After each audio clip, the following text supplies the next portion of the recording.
Viewers,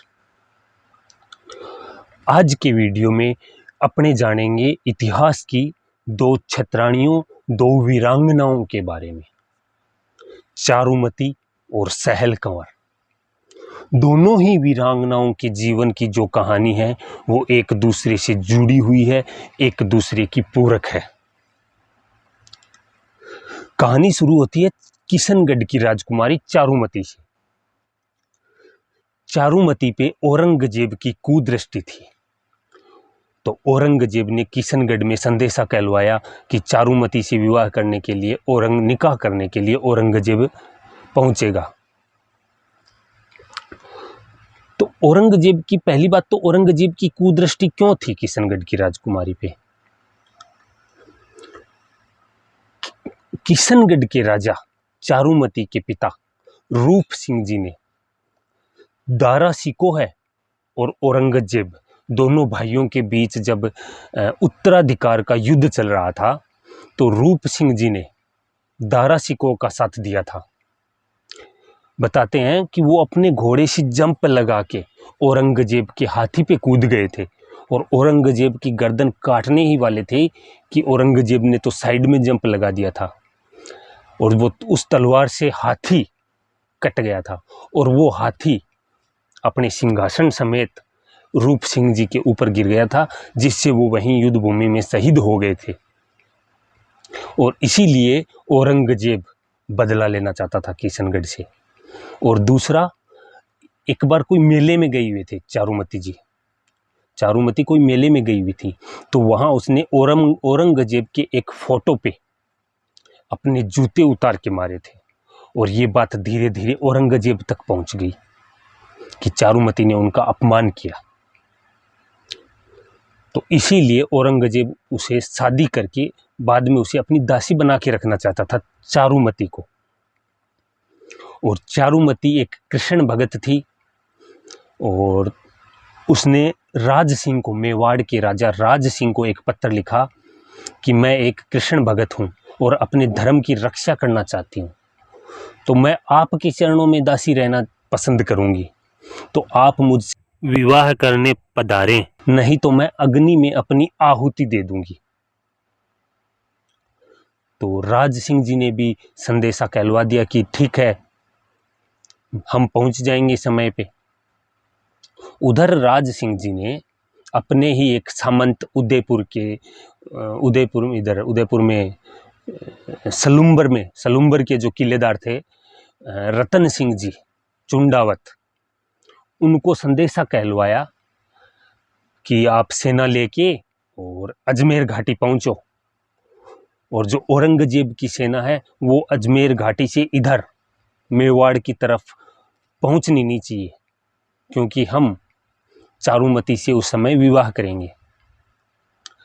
तो हुआ क्या, रतन सिंह जी का भी नया नया ये विवाह हुआ था, तो वो एक तरीके से विलासी हो गए थे, आसक्ति से भर गए थे। तो उन्होंने अपनी पत्नी सहल कंवर को एक संदेशा भिजवाया था कि राजा साहब ने मुझे औरंगजेब से युद्ध करने के लिए बोला है, किंतु मैं युद्ध में नहीं जाने वाला।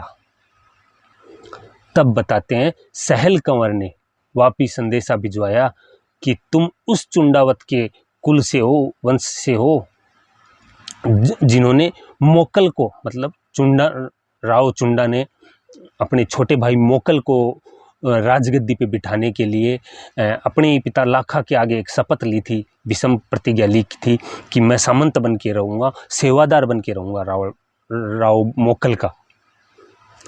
तो वो पुरानी बात याद रही कि तुम उस कुल से हो जिसने विषम प्रतिज्ञा ली थी राज सिंहासन की सेवा की, तो तुम आज अपने धर्म से पीछे कैसे हट सकते हो। तो रतन सिंह जी उस समय तैयार हो गए थे कि ठीक है, मैं युद्ध पे चला जाऊंगा। तो जब रतन सिंह जी ने कूच किया सेना के साथ, तो जब वे बूंदी में हाड़ी रानी के किले के आगे से निकल रहे थे, तो उन्होंने अपने एक सेवक के हाथ किले के अंदर एक संदेशा भिजवाया कि जाओ सहल कंवर से कोई सेनानी, मतलब निशानी लेके आओ, जिससे युद्ध भूमि में मुझे सहल कंवर की याद आए तो मैं उसे देख लूं। जब ये संदेशा पहुंचा सहल कंवर तक, तो सहल कंवर को अपनी बुआ की याद आ गई थी। उनकी बुआ थी जस्सू-दे, जसवंत दे या जस्सू-दे, और मारवाड़ के राजा जसवंत सिंह के साथ ही उनकी शादी हुई थी। और यही उत्तराधिकार का युद्ध जो दारा शिकोह है और औरंगजेब के बीच से हुआ था, इसी में दारा शिकोह का साथ ही जसवंत सिंह जी ने दिया था। दारा शिकोह का युद्ध में शहीद हो गया था और जसवंत सिंह जी उस युद्ध से लौटकर वापस मारवाड़ आ गए थे। तो इन सहल कंवर की बुआ जो जसवंत दे थी, उन्होंने किले का दरवाज़ा नहीं खोला था और कहा था राजपूत या तो शीश कटा के आता है या युद्ध जीत के आता है। तो उन्होंने कहा, मैं उसी बुआ की भतीजी मैं हूँ, इतिहास अपनी पुनरावृत्ति कर रहा है। अगर मैं आज इसको अपना धर्म याद नहीं दिलाती हूँ रतन सिंह को, तो ये युद्ध भूमि में नहीं लड़ेगा। ये युद्ध भूमि में जाने से पहले भी प्रेम की, आसक्ति की, विलासिता की बातें कर रहा है, तो निश्चित ही ये युद्ध में अपना शौर्य नहीं दिखाएगा। तो हाड़ी रानी ने क्या किया, सहल कंवर ने अपनी तलवार से अपनी गर्दन उड़ा ली और भेंट दे दी रतन सिंह को। इसीलिए राजस्थान में एक कहावत भी प्रचलन में है, चुंडो मांग्यो सेनानी, सरकाट दे दियो छतरानी। तो रतन सिंह जी ने जब देखा उनकी गर्दन को, तो उन्हें अपना धर्म याद आया कि एक छतरानी ने अपने धर्म की रक्षा के लिए, मुझे अपना धर्म याद दिलाने के लिए इस हद तक जा सकती है, तो मैं भी तो सिंह का जाया हूँ।